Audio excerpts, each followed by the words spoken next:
or the weekly and monthly eggs and issues with the Greater Fort Dodge Growth Alliance. We're lucky today to have three of our local legislators here with us. We have Senator Tim Kreinbrink, Senator Jesse Green, and Representative Ann Meyer. What we're going to do is we have some questions that have been already submitted by email to Jill at the Growth Alliance. I will start off by reading those, but we still hope people can submit email questions or text to Jill at the numbers that were provided. So we hope this will be a good dialogue. We're going to have opening comments for a minute or two from each member, and then we'll open it up for me to start the questions, and we hope we get more questions from you, and we will do our best to read every one of them that we can do. We hope to aim to close around 2 o'clock, but if needed, we'll go a little bit later with a hard cutoff at 2:15. So thanks again for coming.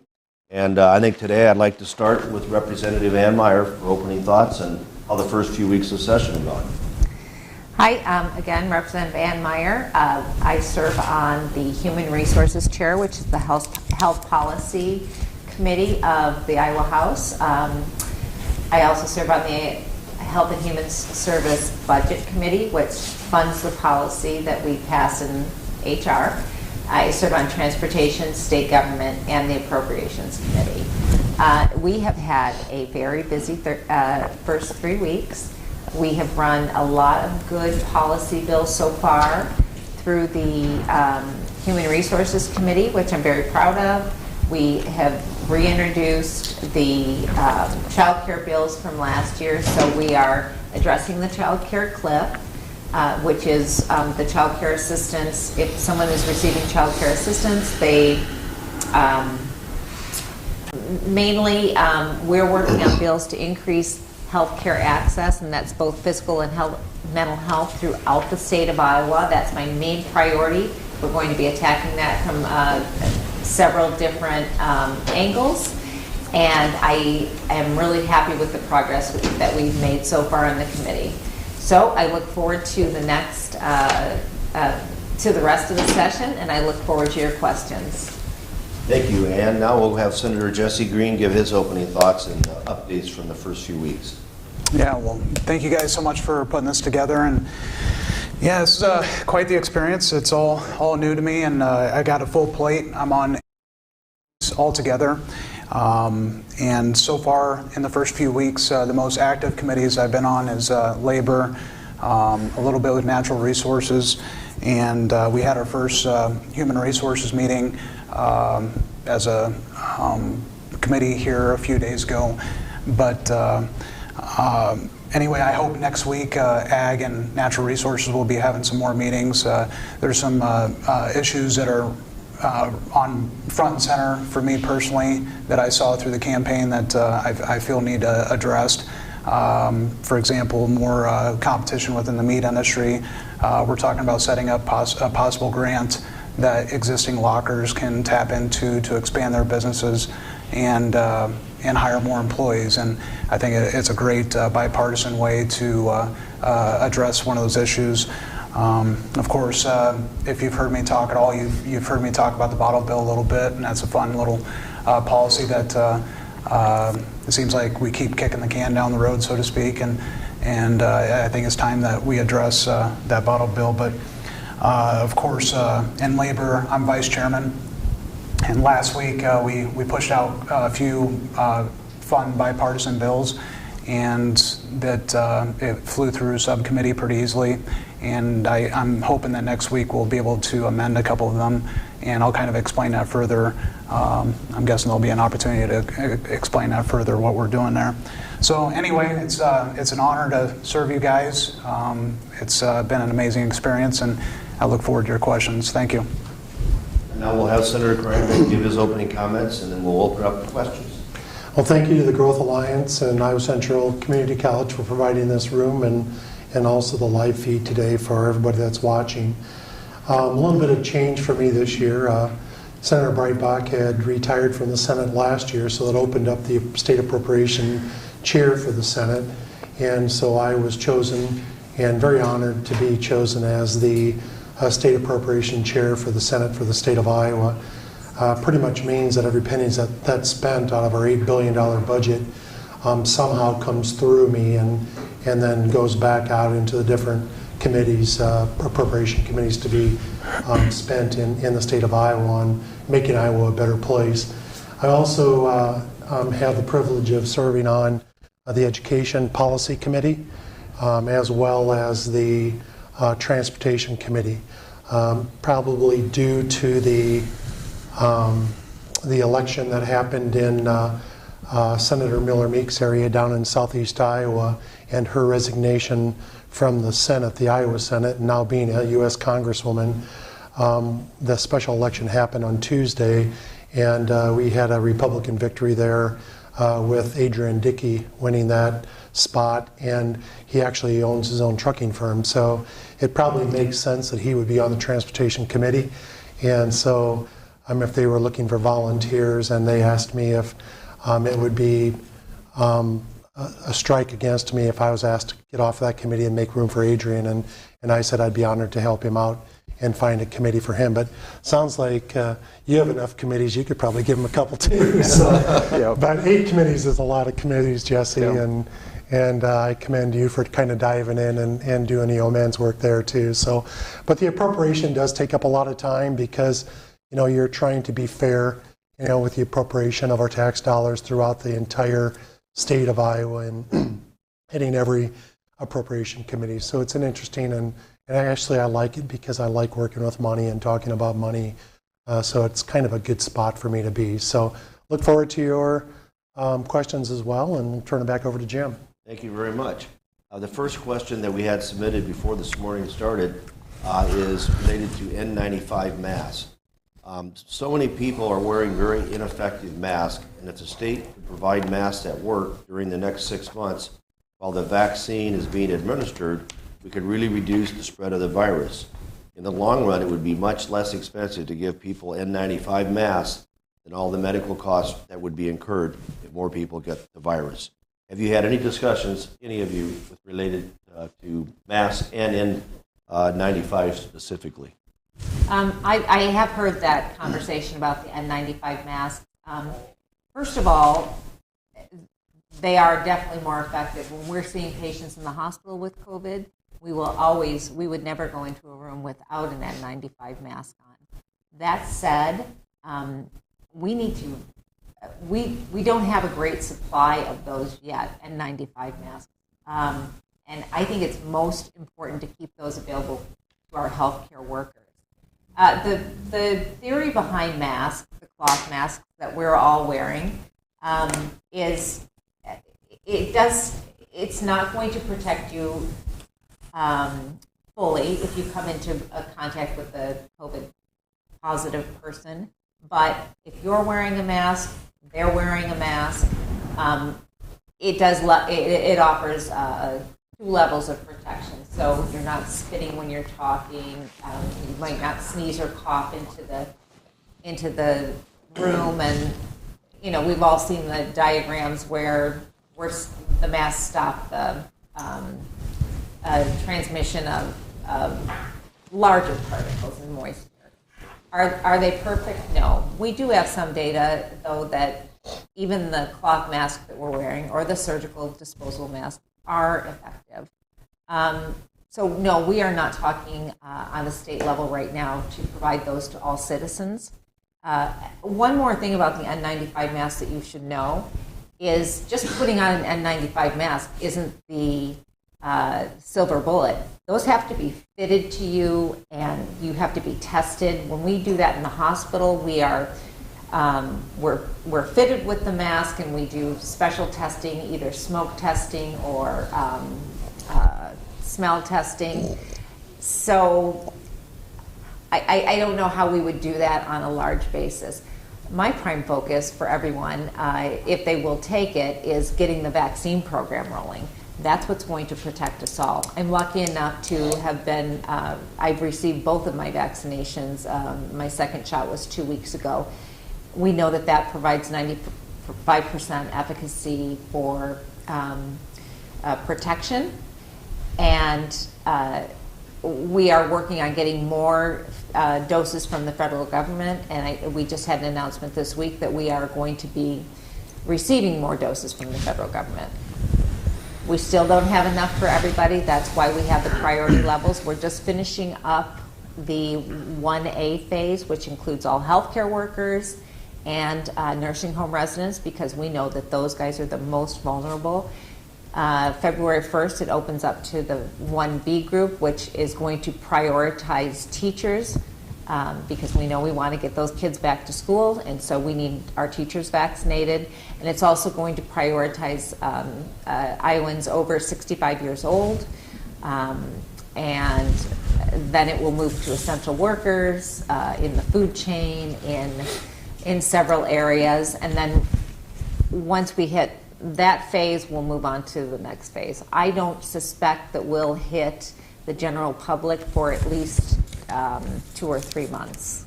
So as far as N95 masks, yes, they do work. They only work if they're appropriately fitted, and we're not talking about distributing those to Iowans on a large level at this point. Thank you very much. The next question is related to COVID variants. It says, how is it safe to mandate in-person school with the even more contagious COVID-19 variant now being found in the Midwest? I would like to answer that. Can I take that too? Yeah. There is another variant, and we've all heard about that on the news. Luckily, we know that our vaccine is covering that variant as well. So, again, vaccinations are going to be very important in this process, and that's why we're prioritizing teachers in the phase 1B. Yes, this is more contagious, but the effects are, the symptoms of the disease are less severe than the first. So while more people may be positive, they're affected less severely. Thank you very much. The third question is, why do you think the state should take away decision-making from school boards when the local boards know best what their schools are able to do and have the resources for? So I don't know if we'd like to start with that. I guess I don't really know what they're talking about. Are they talking about the face-to-face, 100% face-to-face, or are they talking about the scholarship program? I think it's a combination of, let us decide when we go back face-to-face, and I bet, it doesn't say it, but it's related to the new, the bill you voted out of the Senate yesterday. I guess I kind of am, maybe after listening to it again, kind of reading it toward the 100% back to school bill that was just passed out of the Senate this week. In our district, it really doesn't have much effect. I think the main thing is that our schools in our district have basically been given the ability to offer face-to-face, hybrid, or 100% at-home online learning, virtual learning. And all the bill did that we passed is to make it mandatory that if a parent wants their child face-to-face, 100%, 50%, or not at all, that the parents have the right to put their child in that situation. And so I really don't think it becomes any more local, and no one really knows better about their own child than the parent would know. Either the mental health of that child. We are hearing a lot of situations where our mental health problems with our younger students and adults, young adult students, has been stressed and has increased. We also are kind of worried about our mandatory reporting of students that aren't seen in school for a long period of time, and what's happening at home, as well as the decline in the online learning as far as the educational growth of our children. So if a parent feels that their child would be better served on a face-to-face basis, what we're doing is giving that parent the right to insist or request that that child goes back to school at any one of those levels that they would like to choose. Thank you very much. That pretty well covered the answer. Okay. The next one is related to women's health care. It says, what gives you the right to dictate the health care of women in this state? I'm assuming they're referring to the constitutional amendment that was passed in the House this week. And I want to tell you what I like about this bill. So the bill was introduced, and what it does is it makes the Constitution neutral on the issue of abortion. It doesn't outlaw abortion. What it does is it simply says that the Constitution of Iowa does not give the right to have an abortion. Any other laws or relationships between your healthcare provider are not going to change. What this does, it's passed our assembly this time. This has nothing to do with the governor. It needs to pass the second General Assembly, which would be beginning in 2023. Then, if it passes the second General Assembly, what it does is it sends the vote to you, the voters. It goes on the ballot. So everyone in Iowa can weigh in on this. I realize this is a controversial issue, and I'm happy to give you the final vote on that. So I don't think there could be a more fair way to address this issue is so polarizing. So. Senator Green or Grindrake, do you want to add anything to this? Well, in regards to constitutional amendments and stuff, it doesn't get any more democratic than allowing the people to have their say. And so that's why with the Life Amendment, there's a big fear in our society of judges that are legislating from the bench. We saw the heartbeat bill that was knocked down, and the people, it seemed like that was a common sense bill, and the judges knocked it down. So it's like, well, how can we let the people have a direct say in these tough topics? And so here this week we've been talking about the two most controversial things in our society, and we're doing everything possible to allow you to have your voice instead of unelected judges. So, Yeah, and I'll jump on that a little bit. What Ann had said is, it is through the House. It's not really done with this. It's not done with the process. Her bill on the basically the constitutional amendment on the life issue has to come to the Senate yet. Then the Senate will, if we pass it, then like she said, it doesn't go to the governor. It just kind of goes into holding. It has to be published. And then the next assembly in 2023, it has to follow the same system. It goes through both the chambers, and it doesn't have to go to the governor, but then it goes on the next ballot, and every person in Iowa that's an eligible legal voter has the opportunity to vote on that. And what Senator Green was saying, I think, is important because, we passed the constitutional amendment, the Constitutional Amendment 2, which is the right and to bear arms under strict scrutiny. And all we're doing is adding those two words on to the U.S. Constitution.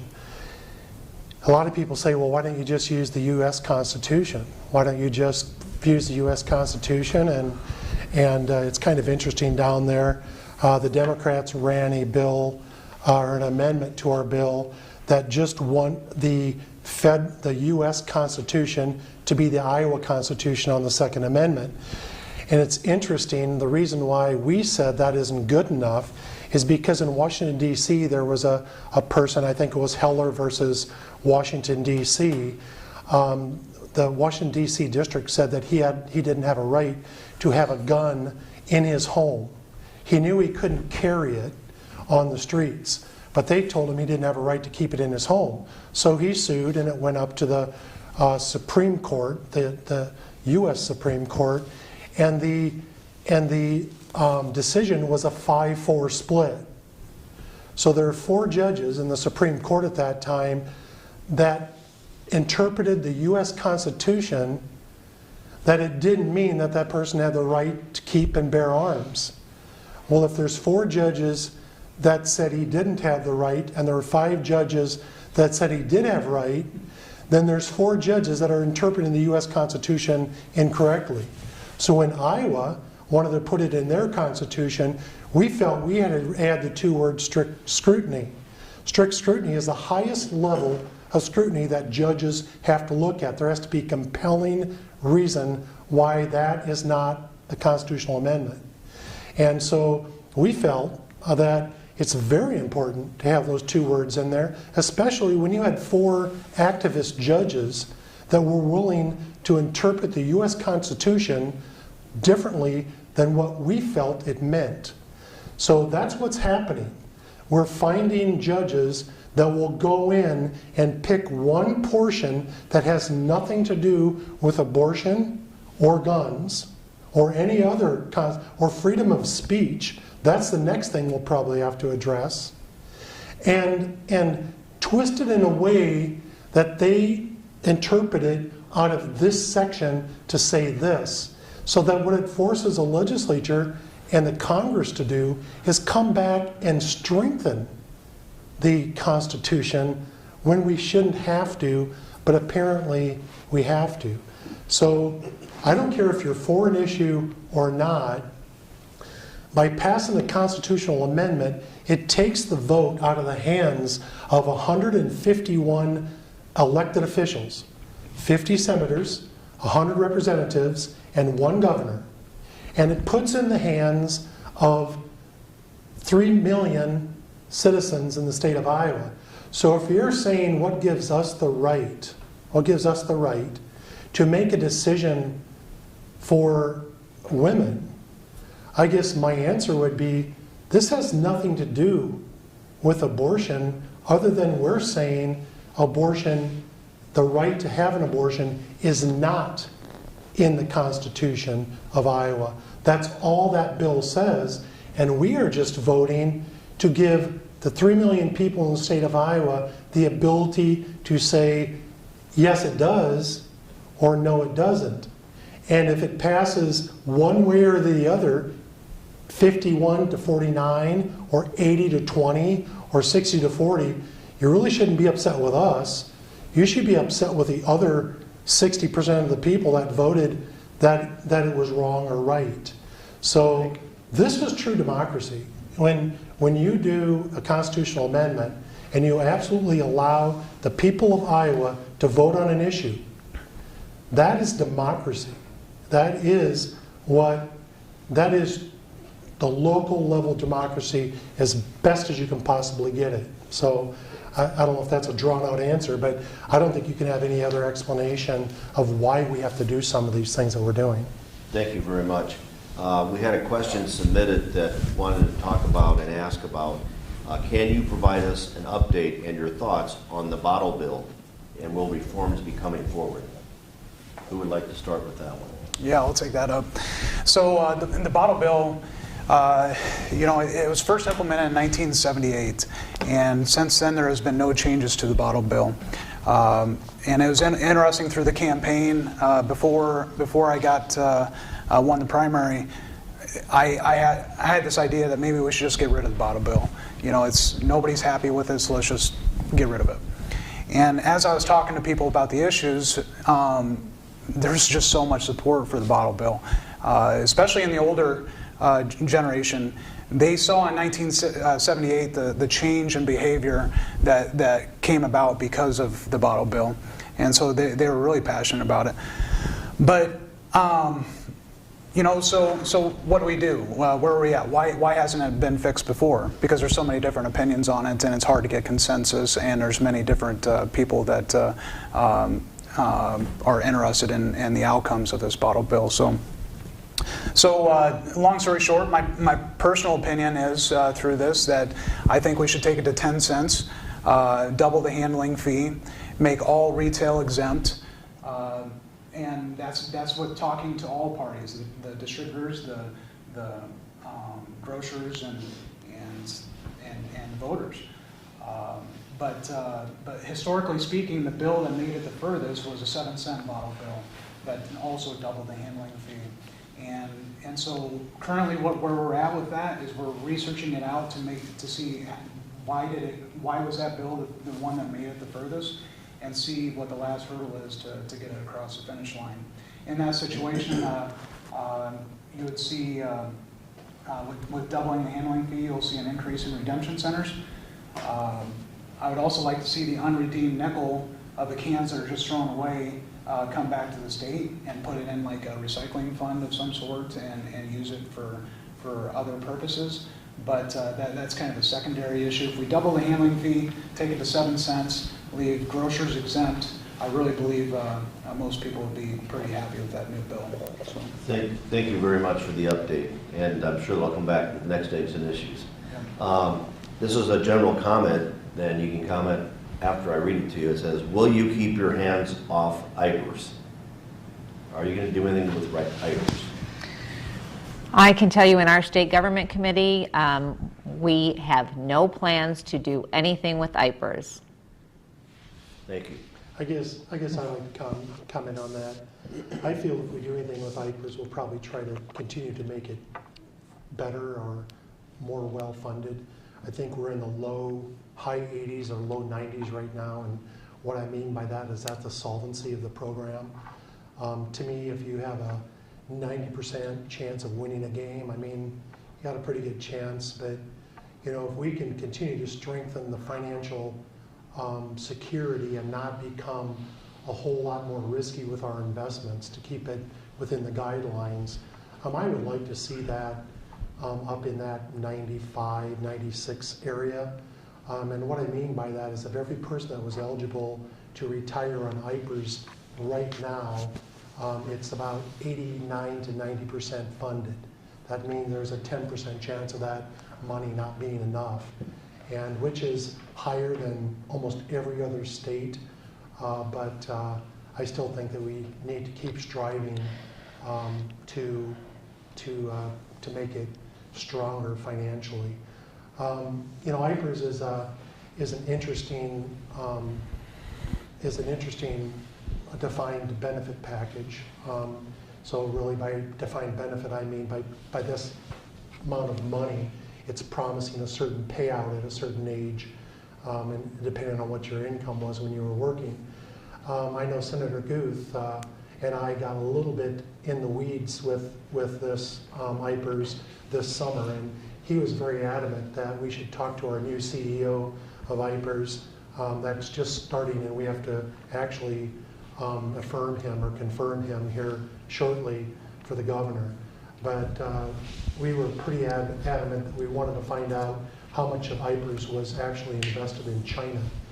And if I'm not mistaken, it's in that 90 million range. And we kind of we're digging a little bit further, trying to find out what these investments were in. So we are actively watching it, and we are actually actively concerned about, you know, how it is invested and why we're in certain investments, and so we're getting all the information we need and great feedback from them. So as far as keeping your hands off, I would imagine that it probably meant, are you going to get rid of IPERS? And like Ann said, I have not heard 1 ounce of whispering in that. I think we have a governor, along with a lot of others right now, that, you know, I mean, a lot of people depend on that for their retirement, and why would we mess with that? So. Thank you very much. Now I'd like to bring a question up, and it probably more is aimed for Ann. In general, what do you see coming forward with relation to child care? You mentioned a little bit earlier, but specifically, I think you know here at Fort Dodge, we're working on a variety of things, and you're working very closely with them. Maybe give us an update of where you stand locally and also at the state level. Absolutely. We are in Human Resources. We've already run several bills addressing child care, and they've passed committee, and I'm hoping that they go to the House floor in the next few weeks. So we've passed a bill addressing the child care cliff. Like I said earlier, that's a bill that addresses people who receive child care assistance. When they reach a certain level, Right now, if you make 225% of federal poverty level or less, you are eligible for this child care assistance program. However, if you make 226% of FPL, if you take a raise at work to put you up there, or you take a promotion, you are going to literally fall off the cliff. On average, for a family of 3, child care per month costs $1,500, and we're talking about a parent and 2 kids. If you take a small raise that puts you maybe $100 over 225 FPL, you lose $1,500 in benefits. That either will say, I'm not going to take a raise, or I'll take the raise, but I'm going to go back down, I'm going to go to part-time. And so then our businesses lose a worker. So this is one of those bills that was supported by many people.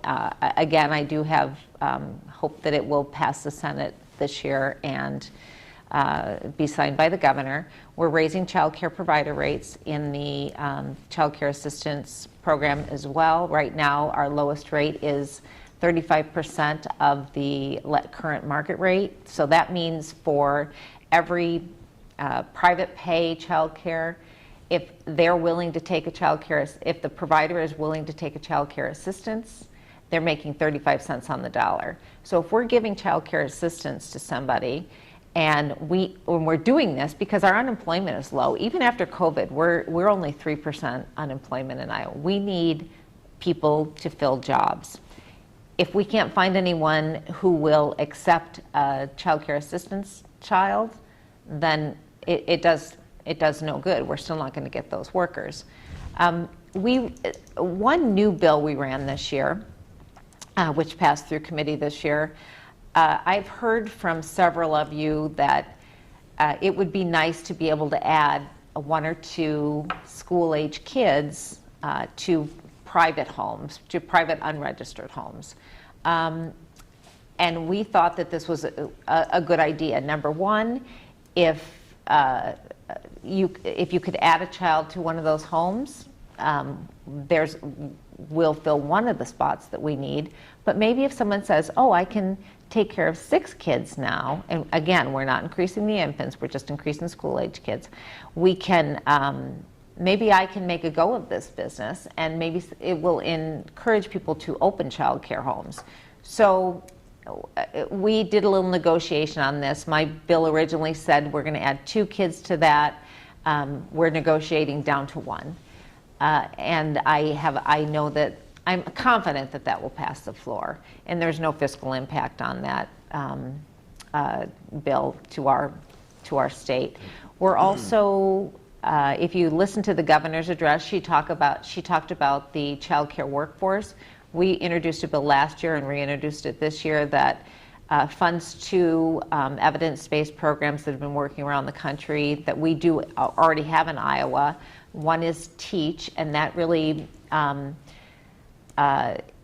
encourages people to enter the child care profession by offering scholarships and pay for books and supplies that you need for school. And then the other program is Wages, which gives a stipend or a bonus to any. It's a public-private partnership, so the child care center or home has to participate. But if you work longer periods of time, so you get a stipend, I believe, after 6 months. I'm not really sure on the timing on that, 6 months, 12 months, 18 months. The longer we can keep someone in one child care center, we know that the children do better when there's continuity of care in our child care providers.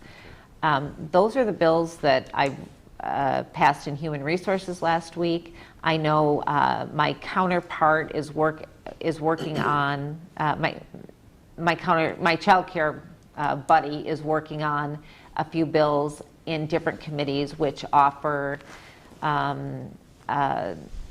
some benefits to companies that will open their own child care centers, tax credits that also some tax credits if they will pay for some spots for their employees' children. And I think did we double the tax credit last year for families from $40,000 to $80,000? If that didn't make it to the governor's desk, I think we're running that again this year. And again, that's in a different committee. So that's what we're doing for childcare this year. Thank you very much. Very, very good summary. On the next question is related to the Iowa Economic Development Authority, and it states that the IEDA is going to be releasing Manufacturing 4.0, and there will be some incentives to assist manufacturing in Iowa. Have you heard of any of these programs and what might be introduced? I think that comes from our economic developers. Yeah, I know that Chairman Zach Whiting is going to be in a meeting in specific with that next week. And so far in labor, the bills that we've been talking about is tax credits for employees that move into the state and decide to work here and live here. And so that was one of those bipartisan bills that came out, and Iowa Workforce Development was very supportive of that. But this next week, I think we need to amend it a little bit to look at some safeguards that it's not something that's abused. The other thing in labor that has been talked about is like possible property tax incentives along with that.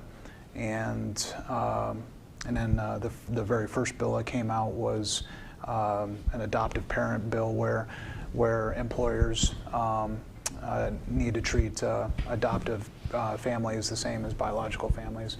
And I believe that's come out, that's been worked on for a couple years, and I think it came out of the Senate last year and got stalled in the House due to COVID, and so I hope to see that cross the finish line. But Okay.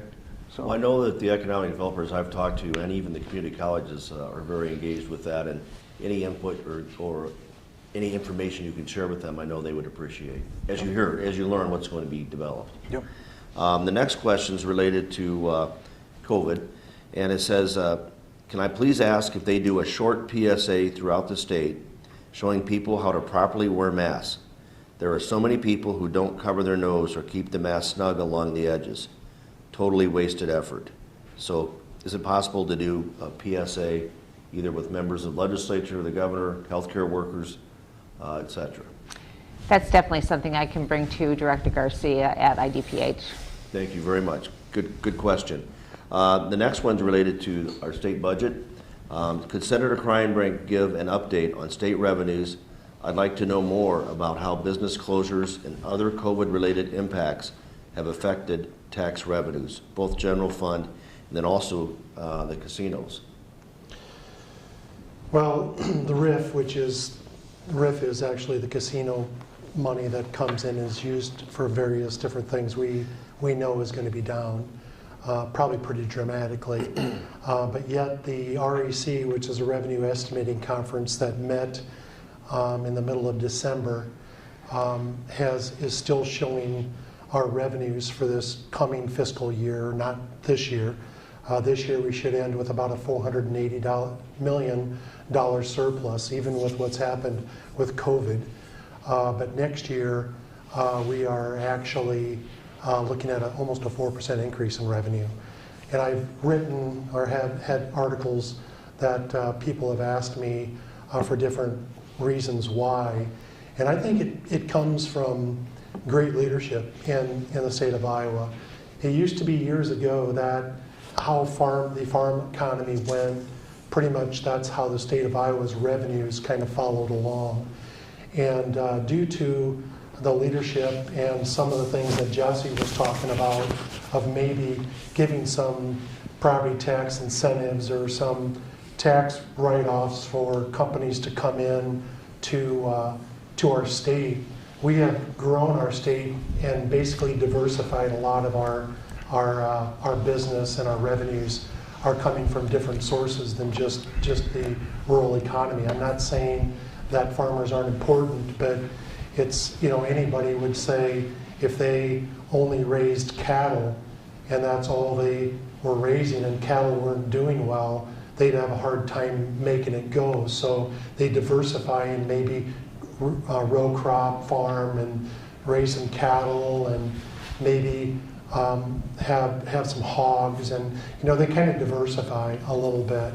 And that's what our state's done. And I think we've done a really good job of it. And when we've gone through the past several years of the farm economy struggling due to low commodity prices, I think a lot of the other industries have actually picked up. And I was just dumbfounded and totally surprised about the Revenue Estimating Conference coming out with such positive numbers. So at the end of this year, which is June 30th, we're expecting a surplus in our savings account of our available funds of about $450 million. And that even includes our rainy day fund being filled with almost $800 million. So pretty satisfied, and I know we're going to have to take monies from that savings account. We're going to have to help cover some of the areas where the RIF money from our casinos are short, so we're going to have to take some of that savings account. And right there, I just want to tell you, when people ask us to spend that extra money that's in our savings account, our constituents, as well as the state, should have that money there in case their refrigerator goes out or in case the revenues from gambling don't come in. And we have money to be able to go to take and cover some of these other expenses that we've actually promised to our different appropriates committees in the state of Iowa.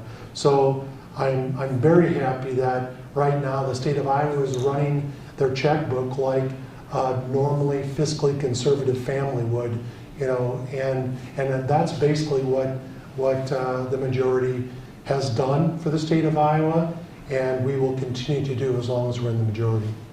Thank you very much. I think you covered that very well. This next one's related to the legislation that was approved by the Senate yesterday, and it starts by saying, where do you stand on school vouchers, and then what was the main driving force behind the scholarship program that you did approve yesterday? Why don't you start, or Yeah. you want to start, Jesse, or do you want to start? I would like you guys to Okay, start. go ahead, because- Jesse. Yeah, so If you want to talk more about the voucher part and go as far as you want, and I'll fill in, because I was actually on the education committee, but I know you sat through the debate, and tell people what you felt you got out of the debate. yeah. Well, for me, this was a very exciting bill because it was so targeted on what so many people are concerned of, and that's kids that maybe don't have open enrollment options or are trapped in situations that they don't have options for their education. And this bill targets federally failing school districts. There's and what constitutes a federally failing school district? It's a district that ranks in the bottom 5% of index score that is determined by graduation rate, by proficiency, student growth. There's quite a few factors with that, and it's not just a school that slides down that bottom 5% for 1 year. It's a school that has, for multiple years, been in that bottom 5%. And so the scholarship fund is for students and families in those districts that, if they want to apply, would be given, I believe, is about $5,200 to be able to go to a different situation that better suits them. And so there's the common misconceptions. I'm not on the education committee, but I had roughly 700 emails on this topic. So I can identify the common misconceptions. One misconception that's out there is, how can you guys spend $50 million and 10,000 students? We need to take this money and fund public education better. Well, my quick answer to that is, if you look at the other states that have implemented a similar program to this, it's usually around $3 million is what this program is talking about. About 2 to 5% of students we're predicting will apply for this scholarship. And this is already SSA money that is allotted to this child, this child will just, if they so choose, will go to a private school or whatever suits their environment. Charter school. Or a charter school. And so that's that one misconception, common one. Another one is that I can't quite. I'm surprised how heated it gets. Is that, well, private schools are held to a different standard, or than public schools, or it's kind of like a lesser standard. And my quick answer to that is they're accredited. They have the core standards that we all desire for our students to succeed in life. And so take, for example, like with colleges, Simpson College has a different rules and standards than Iowa State. Should we pull the grants and scholarships from Simpson College? And so anyway, that's my quick answer on that one. Okay. Yeah, I actually ran this bill in the committee, sub and committee of appropriations, because it does involve an appropriation. And I think Jesse or Senator Green did a good job of explaining, that, yeah, if every one of the students in every one of those 34 schools used this scholarship and everybody left, it would be $50 million. There's 10,000 students. The governor actually allotted in her budget proposal $3 million, which 2 to 5% of the kids leaving or going to a different form of education would be about 2.6 million at 5%. So the governor was actually thinking it would be that amount. This doesn't at all affect the amount of money that we're giving to public schools and SSA. Really what it affects is there's 34 schools, and I just want to give you a little bit of background because I think this is crazy and this is how the government works, which I think is wrong. But in the federal level, this is a federal rule. So these schools are identified under a federal Students First Act. And so every state has the bottom 5% of their schools have to qualify as a school, comprehensive school that needs help. So they then receive extra funds from the federal government to try to get them out of that lowest 5%, making room for another one to come in because it still has to be 5%. And that type of thing just doesn't make sense with me, because you could have your lowest school in Iowa be in the 60th percentile nationally, and they still are identified as a school in need. And so I think the federal government has to look at this and say, we have to set some baseline that says if a school's above this, they're not going to be titled as a school in need. And so what this is targeted at is no one in our district. So there is not one school in our district that qualifies for this. So there would be no one eligible to be able to use their scholarship to go to any private school or to start a charter school in our district. So first of all, it doesn't pertain at this point to any school district or any school building within our district. And when I was receiving emails, mine was probably about 2,000 since I was on the committee. But my first question was, did you read the bill? Did you read the bill to see what's in there? And there are 8 sections, and it's pretty drawn out, and I think there's a lot of non-controversial parts in there. But to say it's a voucher program, it's really not a voucher program, because there are 15 buildings out of these 34 that are in the Des Moines metro area that, due to a voluntary but a voluntary diversity plan that these schools have put in place, if some student in one of these failing schools want to open enroll to another district, the school boards are not allowing them to do that.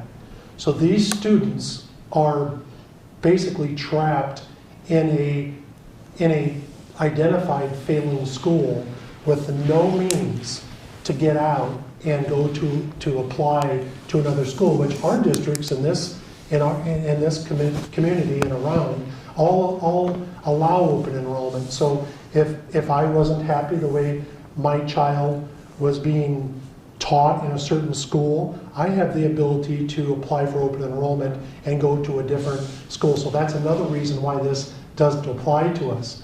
But if there's a student in these schools that don't allow open enrollment, there was actually administration in these schools that told these parents to go buy a house in a suburban district then.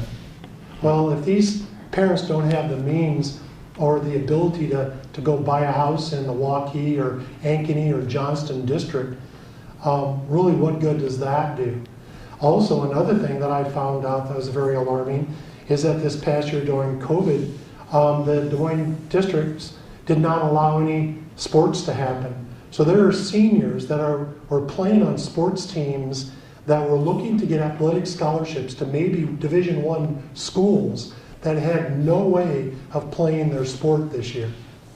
And so they were sitting on the sideline where all these other kids were portraying their talents, and these kids had no ability. So some of these kids actually were seeing a path to an education in a Division I or II or III college and having an actual scholarship to get there were penalized because they were trapped in a school that was failing. So that's another part of this bill I feel that's very important. So the main thing is it does not affect our district, it only, or our surrounding districts, the only eligible children are children that are either starting kindergarten or already enrolled in one of these identified comprehensive schools that are needing help on the federal level. Thank you very much, and I'm sure you're going to be communicating more information out. And Representative Meyer, would like to add? I know the House is going to be taking it up next, and what's your feedback from your House members? So, yeah, I'd like to talk to that too. And often Senator Kreinbrink will mention that he and I don't agree on everything. We agree on a lot, but this is one of those issues. I have a good relationship with our superintendent here in town. I've heard from a lot of you. I've heard from a lot of Catholic school graduates. I've heard from your daughter. My daughter? Yes. So, and I've talked to my education chair. I don't serve on education this year, and I have to tell you, I don't know the ins and the outs of all the bills, but we have talked about this several times in caucus. My concern is basically this. If we're giving public dollars to private schools are not under the same restrictions that public schools are. So, for instance, private schools are not required to take every child. Public schools are.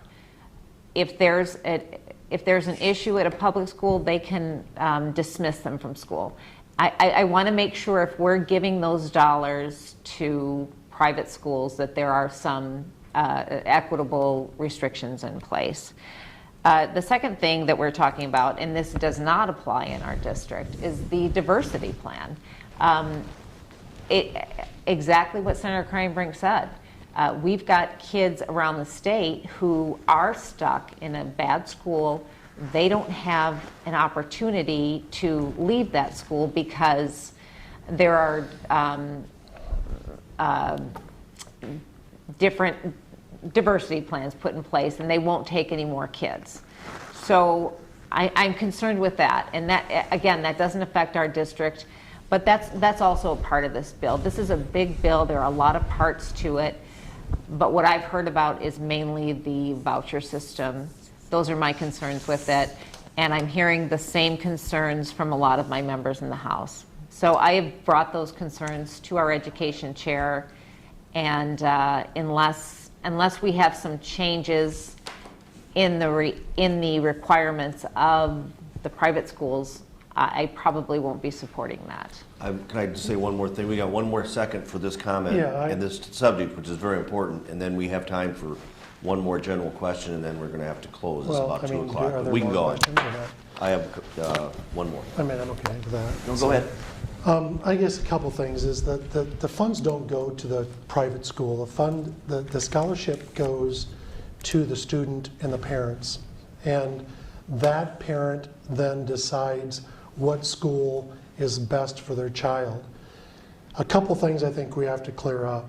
One is that this does not involve IEPs or special ed students. It's not, we are not addressing that in this bill. Secondly, there are failing schools that are failing schools on this list for legitimate reasons. I mean, they are not reasons that the teachers are bad, the administration is bad, the school board is bad. There are reasons that some of these schools are on this list for legitimate reasons.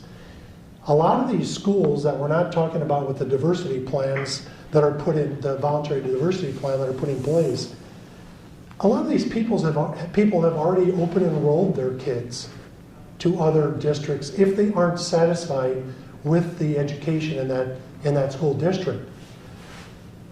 There are schools on this list that I've heard from that they have kids in these schools that they are overjoyed with their child in this school. You know what? I would imagine 95% of them are. And the reason they're on the list is nothing to do with a lot of the education that's happening in that school. It's maybe they have a larger population of special needs students or IEP students or something like that. And so a lot of the problems that are the parents are looking for other options for their children have either happened because they've open enrolled, or some of the parents have already taken their children out and put them in private schools already. And this isn't retroactive, so this doesn't go back and just give everybody that was in that district at some time a $5,200 scholarship to pick any private or charter school that they'd like to.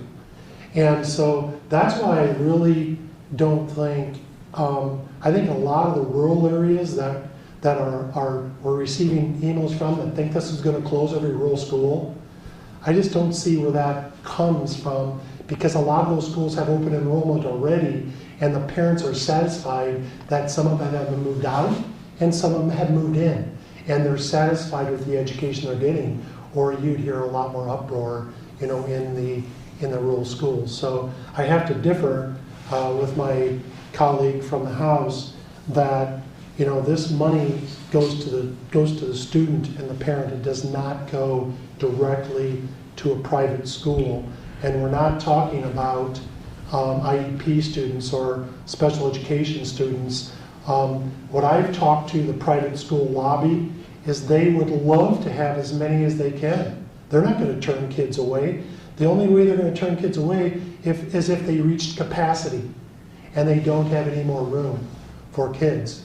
And believe it or not, there are public schools out here that students are open enrolling into that have shut off open enrollment because they are at capacity. They can't accept anymore. And so, you could say then that school doesn't have to accept everybody that wants to come there either. So, I just think it's not a real excuse, because I'm sure every school is willing to educate every child. But remember, when we're talking about a school, you're talking about a system.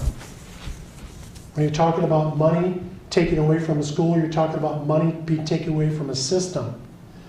When you're talking about children and education, that should be our mission in the Iowa Senate and House, and should be every school board's mission, is they shouldn't worry about the system. They should worry about the children. Okay, well, I'm sure there'll be more to come on this topic. It's not going to be an easy solution and discussion, but I think it sounds like it's going to be a healthy discussion in the House. It's a great discussion. And I look forward to having this continue at the next Eggs and Issues, possibly, if it takes that long. It will. Oh, it will. Yeah, it'll take that long. Okay, it will. All right, well, we appreciate everybody coming today. You have one more? Just Yeah. a general budget question. We talked at the 30,000 foot level about the numbers, and we're in pretty good shape. Where do you see the funding for, not just K-12, community colleges, regents, but overall, what are going to be your priorities this year? Oh, go ahead. I don't have a- Go ahead, start. Your Well, obviously, priorities. education is always a priority. That's 54% of the budget. But I'm just excited that due to our good fiscal position that I don't foresee cuts and things like that. But we're in a strong position to address the needs that need to be met. And in regards to the regents, last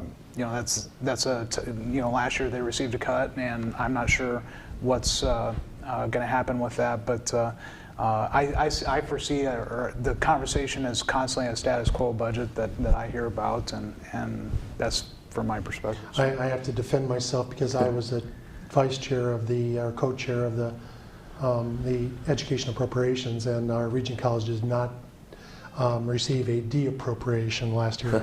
We do not say cut. It's de-appropriation, but no, they had gotten an increase of funding last year. Yeah. It was several years ago that we de-appropriated, which also our community colleges were de-appropriated. The only thing we left were health and human services and K-12 schools that were not de-appropriated. But Ann, you want to go? Are you done? Yeah. As far as budget goes, I'm interested in funding the policy that's running through HHR committee. And Senator will tell you this a lot. Everyone who comes to the Capitol, everyone who I have a meeting with, everyone has an ask. I've learned from my colleague on HHS budget that we listen to everyone, we make no promises, and we have to see where the budget ends up after the REC in March. Well, and the last thing from my point of view is, Reynolds came out with a big number, a $450 million broadband number initiative that she wants us to be ready for, and so we need to continue our conservative budgeting practices to meet those needs. It is going to be a big investment. I'm not sure exactly what that looks like, but and then I think in Medicaid, here in a couple years, there might be some federal funds that are not coming in towards that we need to budget in appropriately as well. But we just got to be careful through this environment. Yeah, when you look at the pandemic, I think we learned a lot from the pandemic, and one was education. I think we learned a lot from homeschool, or not homeschooling, but virtual learning and all of this. And I think another thing that we found out that our broadband probably isn't as good as it needs to be, to continue if we had to do some additional, online learning. So the $400 million, like Jesse said, is a big stretch, and maybe that's something that can be spread out over several years. Just to plop it all in this budget and not spend it all that year really isn't very good fiscal sense. If we allocated $100 million for 4 years or whatever and spent that $100 million every year or whatever we had to do, those are things we're kind of talking about. But to address your question, because I think that is your question, Jim. Well, it's general. I've been asked to ask. To address it, really we're not too anxious to just drill ourselves down on set numbers until after we're into that March 15th or that middle of March REC. We have another REC revenue estimating conference that meets in the middle of March. If that amount is lower than our December one, which I said I was surprisingly happy with, if March is lower, then we have to use that number. So for us to go off of December's number and say, oh, here's our priorities and here's a bunch of money and we're going to promise everybody this, and then come back in March and have to go back and say, oh, sorry about that, we got to take this money back, it's kind of hard. And I must be in the right spot because they've always put the chair of the appropriations above the crow's nest so nobody ever got to see him or her. They would be able to slither up there and they'd never be seen and nobody could bug them. And they put me across the rotunda Next to the behind women's house. bathroom. And I've got to walk through 100 lobbyists. And so the other day, it was funny, there was a lobbyist that came up to me and said, never in my life have I seen an appropriation chair constantly walk through the lobby and never be stopped once. And I said, it must be that they felt they got the right person in this job, that everybody's either scared to death of me, or they know I'm going to tell them I don't know.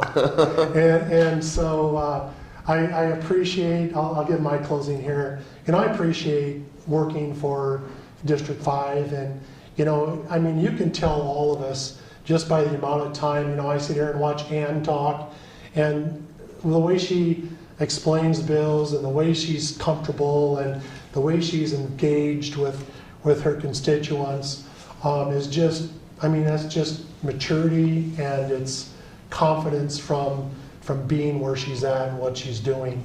Answering hard questions, sticking to the guns, and being true to your constituents so you can put your head on the pillow at night and sleep comfortably knowing you're doing the best for your district and the people of Iowa.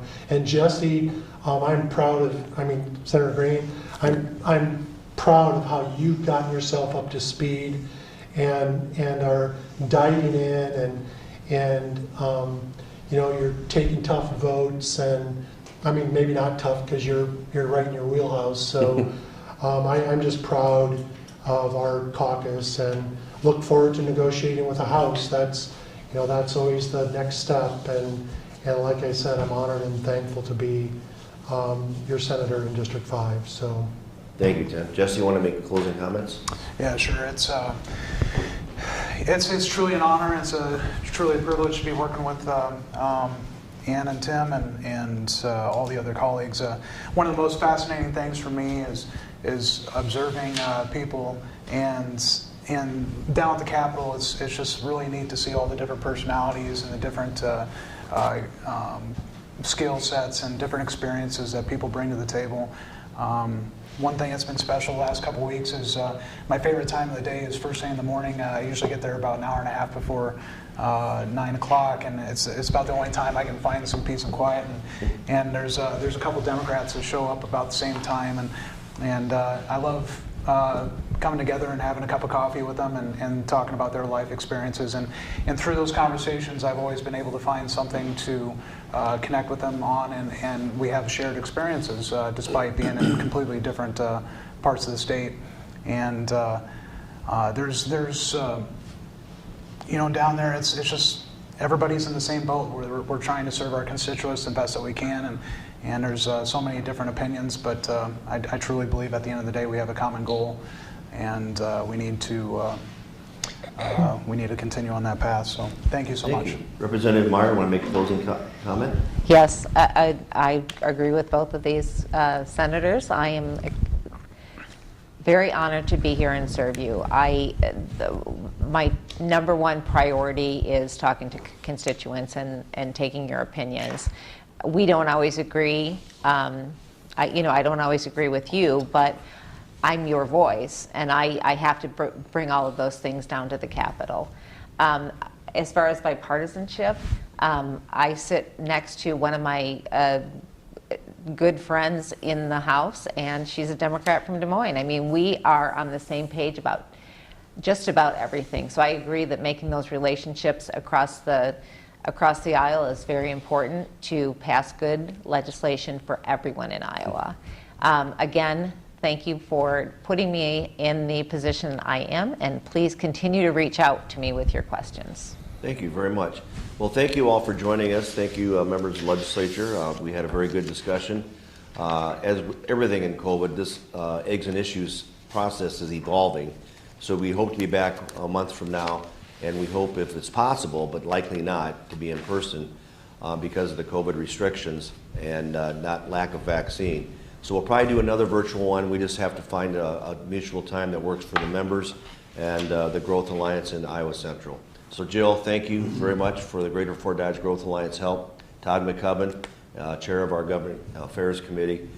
Thank you all, and we'll be back next month.